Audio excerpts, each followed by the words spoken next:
Good morning, everybody. Thanks for joining me. We're going to be looking at lesson 8 today, mainly plant system design, as well as local plant survey. But yeah, we're going to go through that. And this is part of the course. We're starting to get into more design oriented exercises or assignments. And this is probably the one lesson that would best reflect how I got into the industry 40 some odd years ago. And I just fell in love with plants and working with them. And initially it was in a greenhouse setting, and then worked outside in the park system,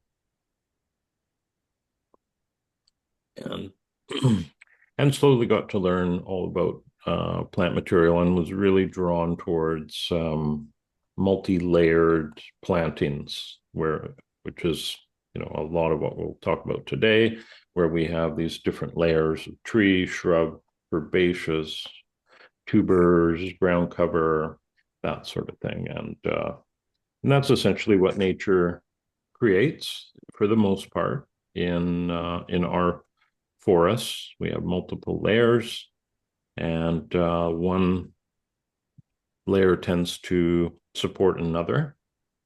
So shrub material will be really beneficial for the canopy trees, and vice versa. So it's not only going to look really good, or look more naturalistic. I guess that's the key word there. But it's also going to function a lot better. And that's typically what you see if you go into the edge of a forest. You'll see, where I live, it would be Douglas fir canopy, and below that it could be there are smaller trees like vine maple, and then we get into things like ocean spray and snowberry, and slowly come down in height until we get into shorter shrubs like some of the Mahonia, uh, Mahonia nervosa, and then we get into more herbaceous plants like trilliums and violets and that sort of thing. Um, and when they're all put together, they're quite stunning. Um, and they all have their different times of year when they're performing, and of course the woody plants are providing structure. But that's more that's more really geared to the aesthetics, and that's something I'm going to touch on today. I did this course online with Javin Bernakovich last year, and one part of it is on that we did here was all about plant grouping. So I'm going to cover that with you today. You might find that interesting. So we won't really be talking about, in this part of the chat, we won't really be talking about specific plants, but more plant types and how to arrange, or how I would go about arranging it. Let's quickly just take a peek at the assignment here. I think the local plant survey is pretty straightforward, and there are some resources here that we can go after to help us out with that. And when we're listing the plants, they could be native or naturalized. So that does kind of expand our opportunities. There are a lot of naturalized plants that aren't native. An example where I live, a naturalized plant actually might be asparagus. There's asparagus is naturalized in different parts of British Columbia, which is wonderful. Foxglove, that sort of thing. That they aren't true natives, but they enjoy the type of habitat that certain areas offer. And then we're going to dive in a little bit into the medicinal qualities, like what do these provide? And that is a whole wormhole on itself. It's quite amazing what you can find out there. And an interesting link, I think, that is offered. I think the link is here in our resources. Plants for Your Future. This is one of the, it's quite incredible, this database. So I'll just give you an example here. Let's say it's just a Douglas fir, and you can search in both botanical or common name. So if you find what you're after here, this is all very interesting. So it's edible, medicinal, and has other uses. But if you click on that, there's a great little description, some habitat and range info, a couple pictures, and then we get into the edibility.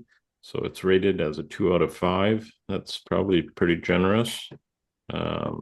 Medicinally, it has a 2 out of 5. And then later on in the page here, it'll actually start to get into specifics. So how is it edible and what do you do with that? And the same with the medicinal end.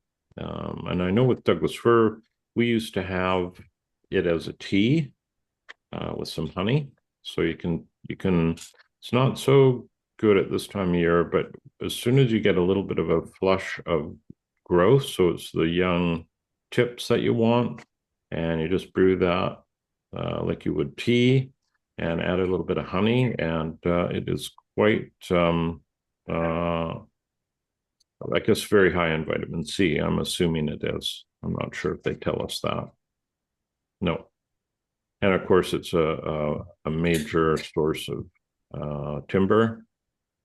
So this is a great resource if you're after that and you want to, it's shocking how many plants, even ornamental plants, show up on this database and have some attributes that I was not aware of at all. So yeah, you might want to check that out.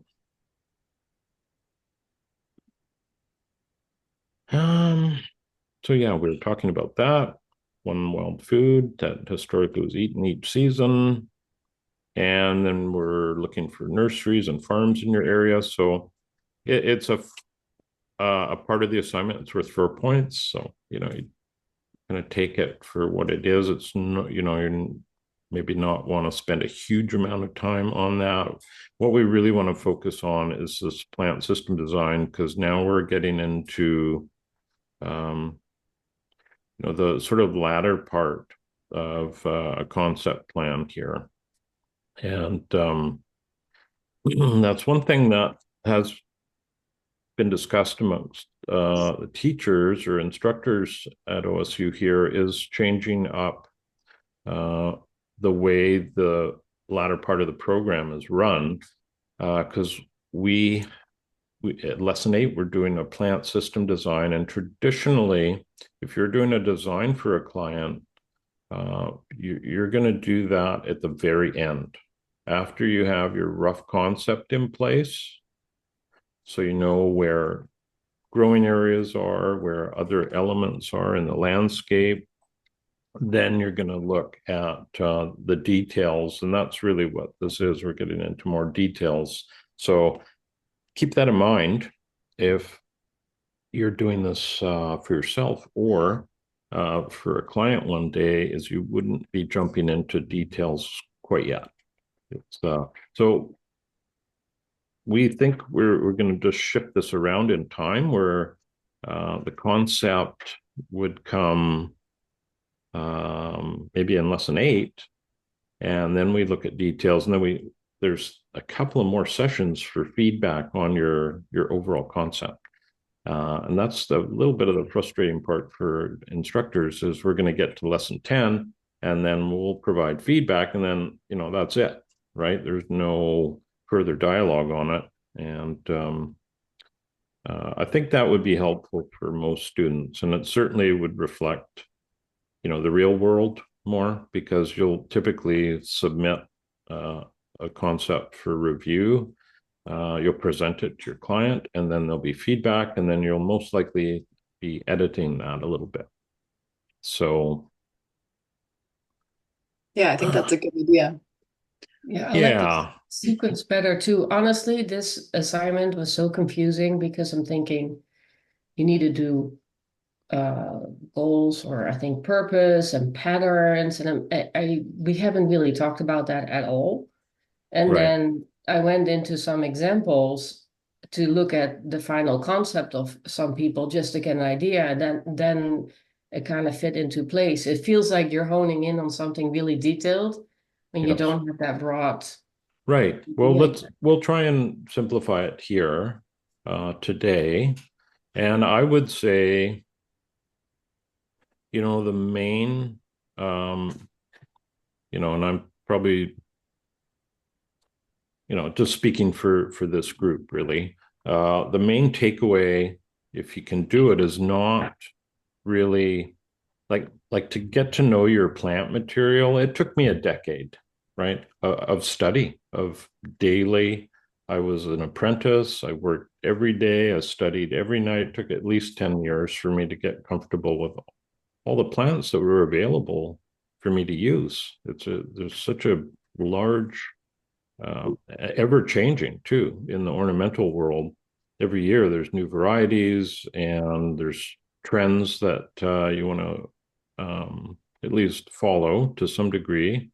Um, so I'm hoping with this assignment, people will get an idea of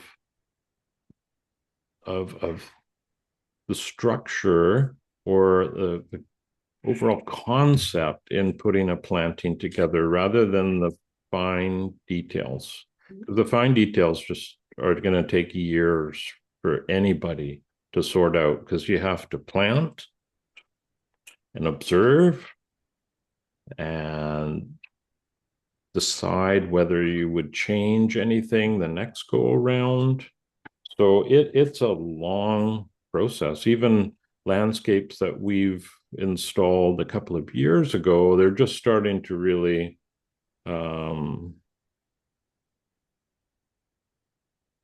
mature to a point where you can, um, you know, observe and decide whether that was a good move or not. And that's obviously something you you keep close. You're not going to tell your client that something isn't. There's nothing perfect, right? It's all a very dynamic. It's not like interior design where you paint a wall and arrange things, and then you come back in a decade and it's exactly the same. So every day your plantings are going to be, very dynamic, and you get inspired by seeing other people's work, and for whatever reason, whether that's because they look nice or they're very productive, or you might look at a pasture and just be in awe of the diversity of the grasses and the forbs that are there. So everybody's going to look at something different. um, yeah, so let's take a look at what we're being asked to do here. So a couple of things.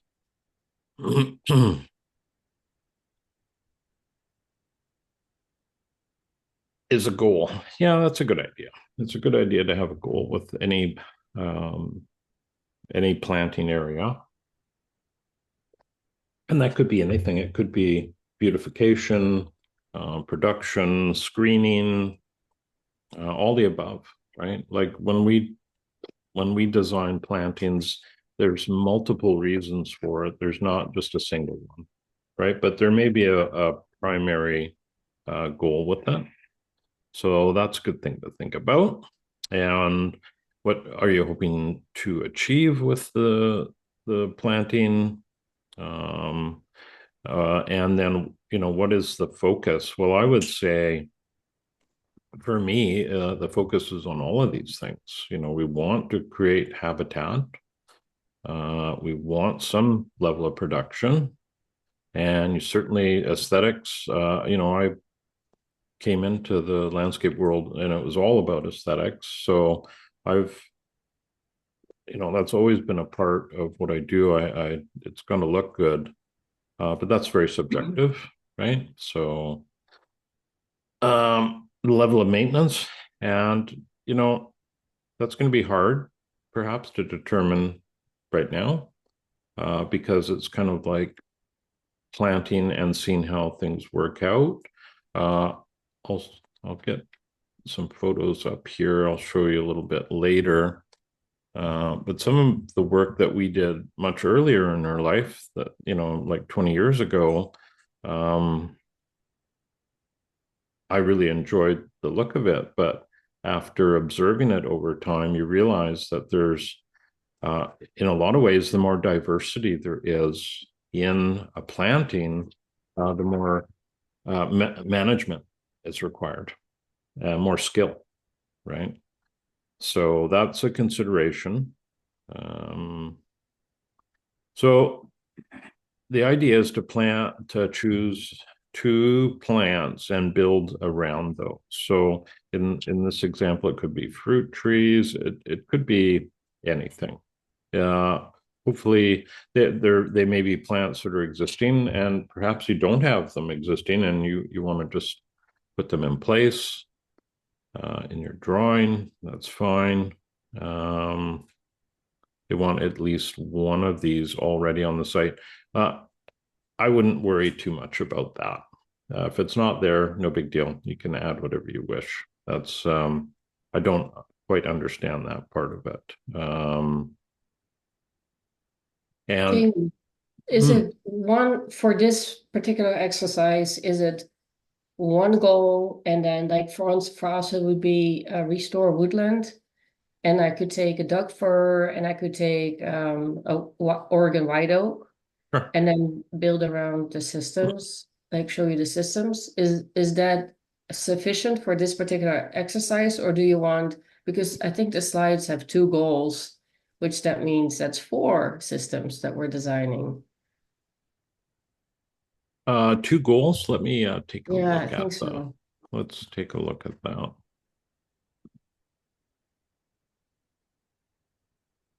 See it right now.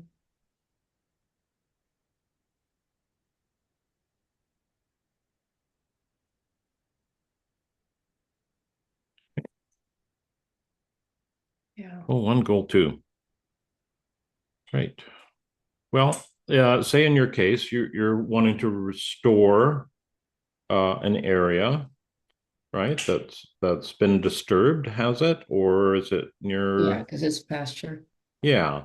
So your first goal would be to perhaps restore this to more of a native like state or natural state, and perhaps the second goal is to um, increase the diversity of Okay. organisms that inhabit it, or I'm sure it wouldn't be too hard to have two goals that really sort of homogenized on that, right? So let's say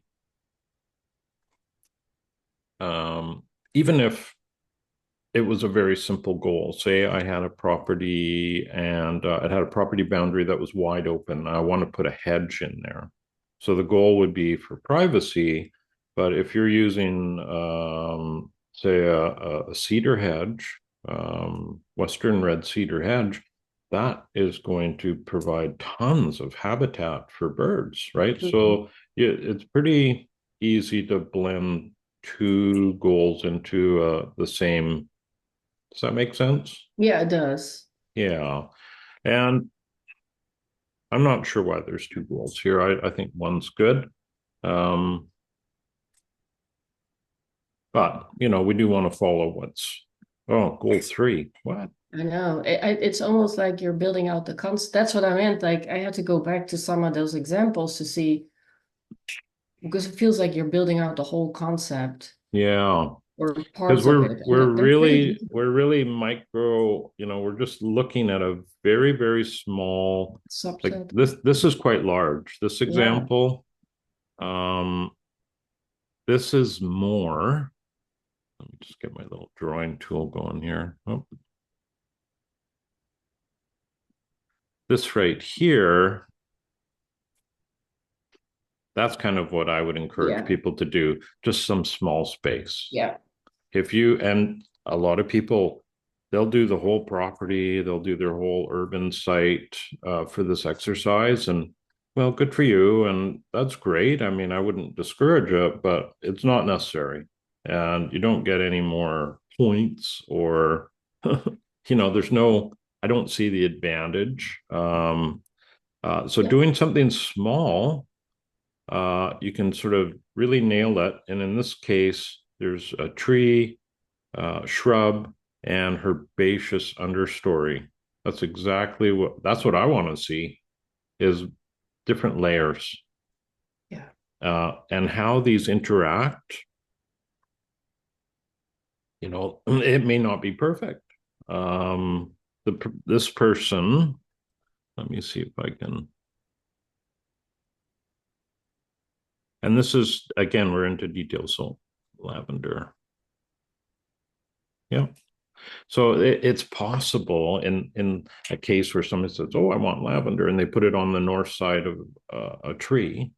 That okay, that's a beautiful plant to use, but maybe that's not the right spot. And that's part of it is finding these little niche microclimates in this sort of a um, more urban setting where every square foot is um, precious. We'll say that because it can be. Oops. Smaller sites are more difficult when it comes to planting because you just don't have you don't have the gosh, I don't know where that example went. Maybe it was on the next page. Oh, well, I seem to have lost it.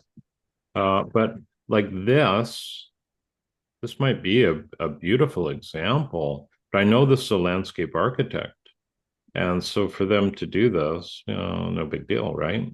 For the average person that hasn't been working with plants regularly and with the graphical end, this would be extremely hard or time consuming. So uh, I would suggest for most folks, an area that big is great. A couple of trees, some shrub material, some underplantings, and just sort of getting used to that format. But let me, What is the pink lines around each of the guilds or whatever you would call it? yeah, I don't like There's the a word thick guild, but border. I get it. Yeah. Wood chip pathways. Okay. Yeah. So that's another, consideration is access. So if it's productive, say you have fruit trees and medicinals and some perennial vegetables in a planting, you do want to be able to access them, especially the fruit trees, because you have to get in there and allow for some space for harvest and pruning during the winter. But yeah, this is quite a large example. What are the green ones? Are they also pathways? Vegetated boomerang swale. Oh, okay. Yeah. So, Jamie, do you also consider like some of the context of there are animals like we have 40 chickens free ranging in an orchard mhm, that definitely will impact what you can plant because they'll yeah, just eat it. Is that exactly. something that you can just call out then? Is that something you can which? Sorry. Call out so that it shows why you can do as elaborate of a layers in this particular orchard because you have livestock Yeah, well, in that case, if or let focus on let's something else. let's say your intent was you have your orchard, you want to enhance it and give it a bit more diversity. Mhm. Perhaps, let's say this was a couple of trees in your orchard. Maybe in this case, just to make it simple, you're indicating we have temporary fencing that we're putting up to protect those during. I know that it all depends on what your chickens um, how you're managing your chickens. But I know if you were rotating them around your pasture and let's say you had a portable coop, you probably have electric netting anyhow. And then that would make sense that you're protecting that planting as they're, say, in this area. You know what I mean? Mm-hmm. Yeah, I mean, you could do that. Just pretend you're protecting it. Otherwise, you're going to be like, if you had a new planting and you sent chickens in there, well, good luck. Yeah, Yeah. they'll love it. Yeah. So, Why don't you like the term guild? um, I think it can be confusing to people because uh, I guess for one reason is a guild is, in my understanding, it's about plants that will work well together, that complement each other. And from my experience, I would say that, 95+% of plants are going to be like that if you are placing them in their ideal setting. So I've never had, uh, not that I can remember, um, conflicts between plant materials that caused one to, you know, thrive and another to wither away. That's Um, probably because they're typically talking about a guild. I associate it with the tree and bushes and the the the yeah. structure of building out from one center tree. Whereas, like you're saying, when I think of my garden and planting things together, there are definitely things that are good together and things that are not good together. But so you're saying that the that's not really the case with trees and bushes and those kinds of plants. Well, it can be if you are looking at cultural requirements, right? So what do I mean by that? Um, like an apple tree obviously needs a lot of light to do well. It also needs, a certain amount of moisture. If you were to plant, for instance, an apple guild, um, you can look at grapes, right? Grapes can climb onto apple trees. Now that wouldn't be, it would look beautiful, and then it would be pretty difficult with harvesting. And I would say the apple would probably get um, the worst end of the bargain there. Artichoke, that's another guild for apples, but that would only be on the south side. And I would almost question that one because artichoke does so well in on its own with lots of it's a heavy feeder, whereas a apple tree is not necessarily something you're going to be loading up with a high nutrient compost, let's say. So it's just a personal opinion. Mhm. I if you match moisture levels, light levels, soil types, if you get that down pat, I don't see how it's gonna, unless you're looking at plants um, like the Western red cedar as an example. It has beautiful conifer in this part of the world. It has quite a massive fibrous root ball, right? So if you're trying to grow anything around that, like, good luck. There's not many plants that are going to be happy next to a Western red cedar, but that's pretty rare in Or my, like a black walnut yeah, there you go. that just kill everything. Pretty much. There are a few plants that do well around walnut, but not many. Um, so there are exceptions, but from in my experience, as long as you're thinking about those cultural requirements, that's matching the right plant in the right place. That's basically it. And then if you are doing more of a polyculture or a guild where you want some underplantings to your main woody structure, yeah, it's going to look great and the trees will be happier. I mean, there's no doubt that's just all beneficial having multiple layers. As long as you're not inhibiting your maintenance, like it's harder in an agricultural setting to do that. If you look at Richard Perkins' work, he's done some amazing work on a small farm. Let me just see if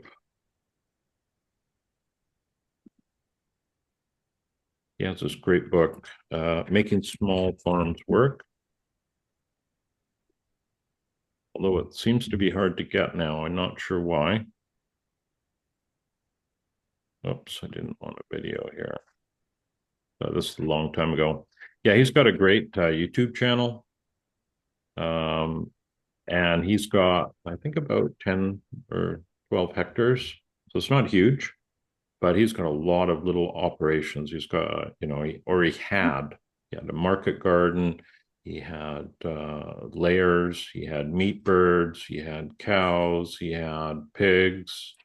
And they all, he was a very skilled farmer. So he was able to combine all these elements and really have, and use keyline plow. Let's just see if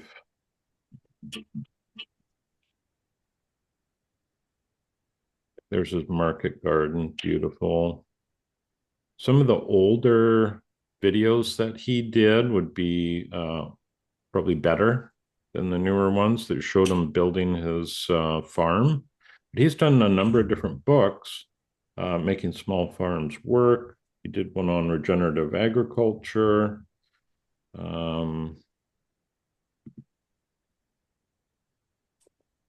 Yeah, I don't see the Small Farms Workbook anymore, but this, and then he did one on farm builds, so farm structures. Very, very interesting. Really, he's got some amazing abilities and skills, and he's done a great job on his farm. So I've got that book. I've got we sponsored, did a Kickstarter for his first book. But I don't see that available anymore, which is too bad. But this is a great book. But you can see here, he's got I guess where I was trying to go was he has all this keyline permanent plantings, and he's running his chickens up between them. And obviously has netting to protect his crops. But he has guilds there, so he'll have tree, shrub, and herbaceous crops. And it'd be very hard to see, but this would be right about here. Looks like one of his keyline rows. And there's another one there. He's got some great things to share. I don't know where. Hold on here. We'll just trying to get an overhead of his farm. Yeah, that's not all of it, but you can see he's got a lot of market gardening going on. But yeah, check him out. You could spend hours doing that, that's for sure. He's done a lot of very interesting things. When he bought this farm years ago, he ended up running some pigs through an area that had recently been logged and was regenerating. And the pigs went through and took out a lot of the lower underbrush. And they ended up with a beautiful mixed forest in the end. And they weren't there full time. He moved them in and out of there. But yeah, I would check him out if you're interested in how you can create a very, very diverse farm. He's got so many different little enterprises. His meat birds, he would also smoke. So he had a smoker there. He would do his on-site processing. So he was able to value add a lot of his product. Yeah, so you can easily That's get. interesting. Now I should, before I get too carried away, because we're moving along here on our time, I should just show you a couple things here, what my wife and myself do when we are planning a planting, right? So we'll go through a couple examples here. So first of all, we place the largest plants, the tree components. And in this case, this is a pretty big bed. It's about 1,500 square feet. And in this case, we did three trees. And I won't get into the why, but we have a large Douglas fir grouping behind this area. So we're trying to visually bring that canopy down rather than it just being the ground and boom, forest. We're trying to bring it down a little bit and create a little bit of a buffer. Once we have these trees in place, and we're looking at odd numbers, right? For some reason, odd numbers look better than even numbers. Even numbers are more associated with formality. Once we've done that, we look at placing the large shrubs, right? So if you look at where we're at with this, and this is really just conceptual, right? We've already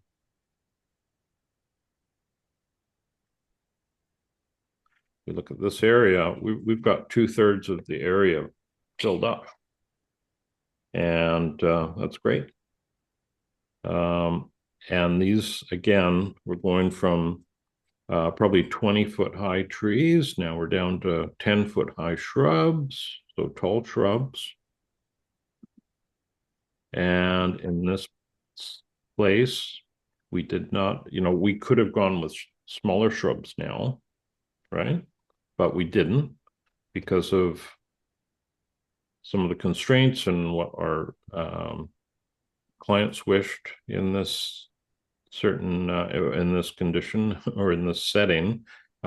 We want to bring in some, summer sort of dynamic, and we're putting in large herbaceous shrubs. So we ended up putting these large groupings, and these plants here are 6-7 feet high at maturity. So they're filling in all of these awkward spaces that are left when we're putting the shrubs in. Because the way we like to arrange things is that we don't have to worry about pruning. So if a woody plant's going in, have space until they're in their lifetime, their full development. And then because of that, we have to leave some space in here. And when we do that, we infill that with tall material that's going to be coming up during the summer months. And we even migrate a little bit of that to the front for some interest. And here we show it there. We've kind of grayed out the trees and shrubs, but so this is our main tall herbaceous component, and look how much of the bed is already done, right? And then we get to mid-size.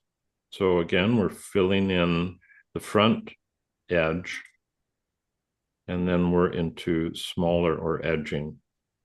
And in that way, we've got this multiple layered planting area that has a very naturalistic look to it. Just try and find something that only got a few more minutes here, and I don't want to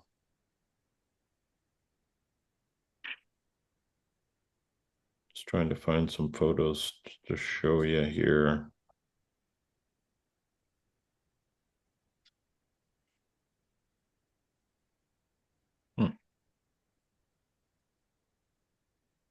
Too many pictures.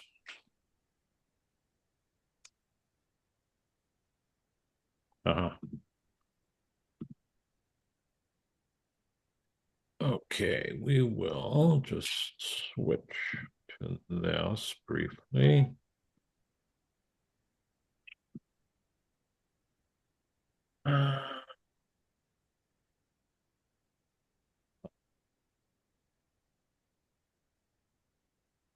There is an example of multiple layers, and this is only a year old. And we planted these. So we got these nice big upright maples here. And of course, we got this big backdrop of Douglas fir. And this is a 100-acre organic farm. And our client here, her father built the BC ferry system in British Columbia and passed away. And she's a poor farmer and inherits a lot of money and wanted really a central park feature in an old pasture that she had that was really, she didn't find usable. So we built this over the course of about 3 years. But this is an example of these different layers. So tall shrub, oh, sorry, here's a tall shrub and the canopy tree. And then we get into all of these ornamental grasses here. And part of the reason we're using so many grasses is what's going on in the backdrop here. We want this to look like it's part of this rather than a landscape that's been dropped out of a spaceship, so to speak. So, yeah, that's that was the first thing she did was updated her barn. That's beautiful. Yeah, well, this was over 20 years ago. It's changed a little bit now, but I'll have to show you the wall. This is just unbelievable. This is one section of this wall that was built, dry stacked wall. Oh my goodness. And it was, I think, about 250 feet long. There was 3 stonemasons working on this for a couple of years. Oh and my it was gosh. like 500 tons of stone brought in blocks. And so everything was shaped. Oh my gosh. And no mortar, right? And just incredible, artisans. There's, here you go. In this big patio surface, it's a little bit further away from that last image, but you can see some of the details here, a dragonfly. These are pieces of stone that go all the way through the wall. It's double-sided, so it's not a retaining wall, it's freestanding. Wow. It is wow. I've never worked around this kind of quality of craftsmanship.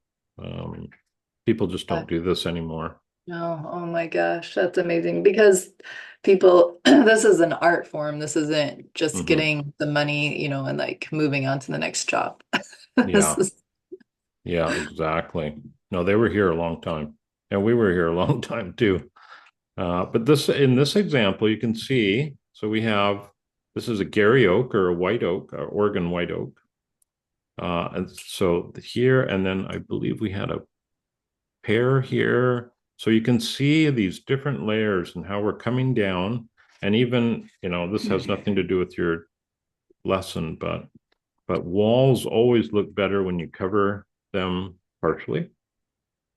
Adds mystery. Yeah, big climbing rows on it. And then there's this kind of sunken patio with a little 18-inch high ledge. So that's perfect seating height. So this patio could hold, 30 people, no problem. It was for larger events or gatherings, but that was a lot of fun. And then Mm, incredible entryway, and yeah, they just amazing. I love that. it was a lot of fun, a once in a lifetime project. So, and they My were all about, favorite, my favorite designs and techniques for personally is the mystery, adding the mystery of the meandering path and what's next, or yeah, an archway, or going through, into a secret garden where you have the entrance into a new space and you never know what you're gonna find around the next corner. I love that. yeah, it gives you an incentive to go out into the landscape rather than just to see it all from one point, right? Hmm. So yeah, that was a fun job. And there was water features, so there's actually a big pond here and then an upper pond. So yeah, and they even did a whale outline in the patio. This is all dry set flagstone. There's the larger pond. Yeah, it was fun. Wow. It was And fun. is So that grass? So they mow the grass right there next to the pond? yeah, they had some grass. Yeah, Hmm. yeah, and it's so funny. I look at this, and it was part of this course we put together, and as much as I like this, I wouldn't do that again. Um, this is kind of more of a Wouldn't smaller. do what again? What do you mean? It's just I'm in a very different place. I wouldn't if I was starting all over again, the landscape would look a lot different. Hmm. You know. The You wall wouldn't. The wall and the ponds that would all, all this hard landscape would be probably similar, but the soft landscape would be a little different. Yeah. But I can say that about just about every job. So here's like this is more the stone work that the people in the area that I live would do, right? So it's very beautiful, very hmm expensive, hmm uh, not dry. It looks dry stack, but it isn't. It has concrete block behind it, and then it's faced with stone. And these are big stone slabs that are pretty cool. But everybody's here. They want to live outside, and it's basically next to the water. But this was a problem right here. There's a lot of erosion coming down this bank, so this was very purposeful. mm. But it had to be engineered, and it was not an easy installation. But again, very naturalistic, kind of not taking away from the water, the soft landscape. It was just kind of there. Don't want it too showy because they had a beautiful view of the water and access to that. So Wow. yeah, just yeah. And there's outdoor kitchen we did. That was fun with the Yeah. structure as well. Although that was the builder that did that, we didn't do this. Yeah. But all of the stonework, and again, it's very different. But there we go. Uh, That- this is a fuzzy picture. This is one of the first. Oh gosh, I don't know why it's doing that. You can see Cranby Maritima there. I thought that's what that was. Gosh, I wonder why. Yeah, that was back in about 1998. Oh, wow. So my camera was pretty crappy back then. But this is a xeriscape deer resistant garden. There was no water, and we had cranby and nepeta and phlomis here. That was a lot of fun. Wow. Very, What's very. the purple? That was a Catinus royal purple. It's a shrub that you cut back hard maybe you could cut it every year if you wanted, or every couple of years. They let this go a little bit. And then we had artichoke right beside it. Mm. So there's a lot going on there, but yeah, go down memory lane. Yeah, it's But beautiful. anyhow, let's get out of that. Okay.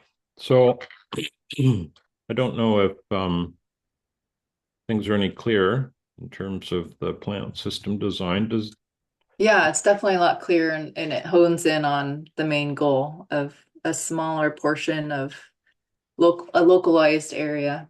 Yeah. So just even if you're just taking a very small space, that is totally fine. I'd rather people, take their time and do something thoughtful in a very small space rather than trying to stretch it out over, eventually you do have to do that. And we've done some large planting plans, but it takes a little while. Like when I started in the industry, or when I guess it was more a year, but nearly halfway through my career, I couldn't comfortably document my plantings on paper. I had to do it on site. So I would just purchase a whole bunch of plants that I know were going to work, and we just design it on site. And it was stressful because you had to perform. Your plants arrive, it's time, whether you feel like it or not. Whereas, in the latter years, it was much easier to do planting plans and then very easy to price it and know where you're going that way. That was so planning definitely has its advantages. Makes the installation a lot easier. But yeah, I think with what you're doing here, having just trying to, I know you're both on fairly large properties, but just trying to zoom in on something, almost micro on that. I think that would, that would be beneficial, and a little bit easier at the same time, because you want to be able to take away um, some knowledge of the whole process. If I'm doing that again, what would I do? And of course, you have to plant it and observe to see, to get the real feedback. It's one thing having a bit of feedback from me, but the feedback that's really valuable is the doing and seeing how it all responds. So yeah. So I hope that was helpful. Is there anything else anybody want to talk about, or? No, I also the one thing that is definitely holds me back is that I don't have the design software, so it's all done Yeah, in Google, which is it's hard. pretty frustrating at times. Yeah. So I've now converted to tracing paper, and it's Oh, a good. lot funner and easier and fluid Mhm. to do it. So I'm hoping that it's okay to give pictures of that. Sure. Just, I mean, I know I was listening to one of the little educational videos from Javan about, oh, purchase an iPad and a couple $100, but I just don't know if Mm. I want to learn that now at this stage. So I think I may Yeah, rather try to work on the tracing paper. good idea. Yeah. No, I applaud you for that, because you don't want to all of a sudden have to, spend 80% of your time learning a new Yeah, it's a pretty software. big learning curve. Still Yeah. an I mean, effort. if you, after the course, if you're like, yeah, I want to do this for other people, I want Right. to design for others, then getting an iPad and Hmm. Morpheo Trace, that is a wonderful way to start. It's a very basic, um, low cost software, very, very low Yeah. overhead.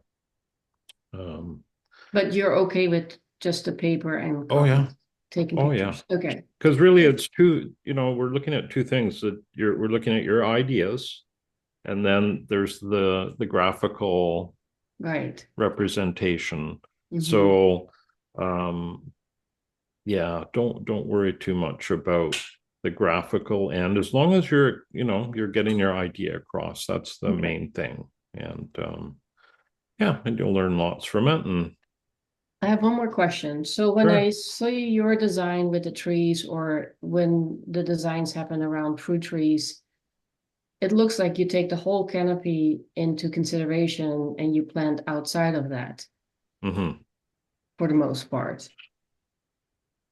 Yeah, it would depend on if you're looking, let's say, well, it's going to be different depending on the context. So, let's say it's an agricultural setting, and I mean, if I was doing that in an agricultural setting, it'd be very different. It would be more like key line patterns, right? I would lean towards that because they're the benefit to all your plantings is enormous because there's this even distribution of water and nutrient with those patterns. It seems that that's what happens to it. When I've seen older plantings that Darren Doherty's done, it's just amazing how even everything is, the rate of growth, how well things are doing.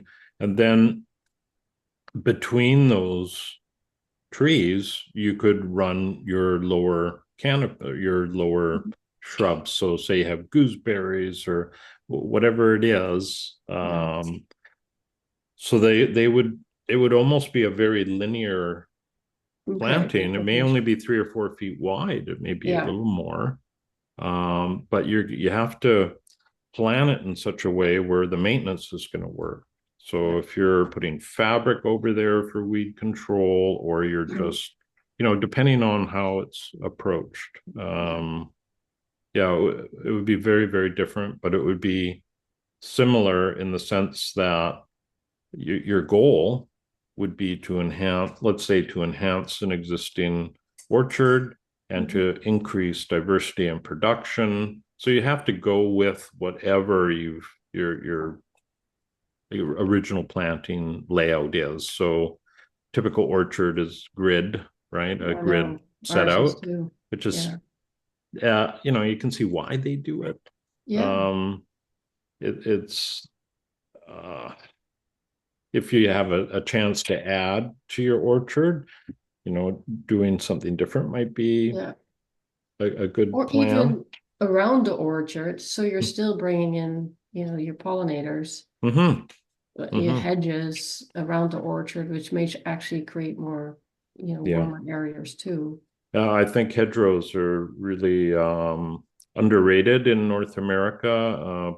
Perhaps better known in Europe, really, because they've got more history there with agriculture. But they're and that's something that you can get support with in the U.S. In terms of some assistance with funding, and there's always, I know in Canada too, there's some interesting programs where they'll help offset some plant costs and for windbreaks or windrows, hedgerows, sorry, and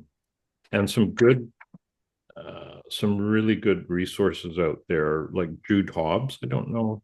I share her information so much. I'm not sure if I've done that with either one of you. Let me I don't remember. Just show you. Go back here. If you just Google hedgerow OSU, you'll get her PDF. It's downloadable. Pammy Manette and Jude Hobbs did this ebook, really. I think that's what it is. Very, very helpful. It's quite basic, right? And this is the ideal hedgerow where you have that multi-layer, right? It's really what we're talking about with the plant system design. And this gives an incredibly positive effect to whatever you're trying to protect behind it. So this is well worth taking a look at, and some good plant lists here to consider. That's always important. The other thing, if we go to Jobbins regenerative online website here, I took this course from Jude. Where is it now? There you go. I took this course when it was live, and it was great. So there's a lot. She's quite an amazing instructor, but she's got a lot of knowledge when it comes to hedgerow design. She's done quite a few of them, and they can be all kinds of things. This is classified as a hedgerow, right? So it can be a little bit outside of the traditional. So I'd totally encourage, if you're into learning a bit more about it, this is, I think, a course that's going on right now that's self-paced. Yeah. So a lot of these are. Compass Agroforestry, that's another good one I took. There's all kinds of them.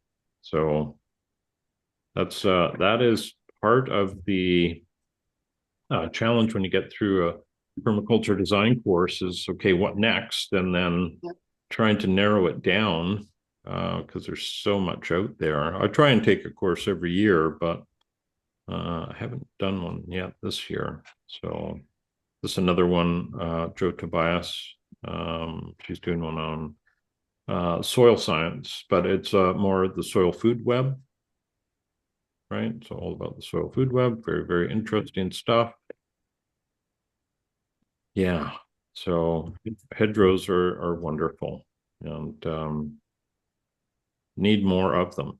I know the first one I did didn't work out so well, and I went into it with not very much knowledge about it. If I was doing one today, I would certainly be trying to follow this format if I have the space. That's the challenge with this. You need quite a bit of width, so you're sacrificing a fair bit of width on a property, but it can also be sort of a partial version of this. You might have some existing trees, and say you have a fence line here, and you integrate these smaller items on, say this is the south side, and you're able to get some shrub material and some perennials if you wanted.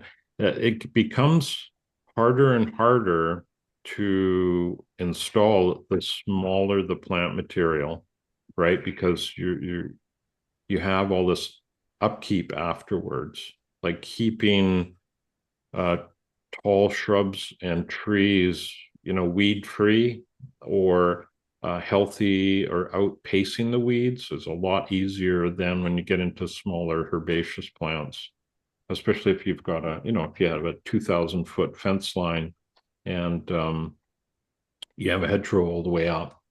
That's pretty hard to cover this area with all the other things that come with farming. All right.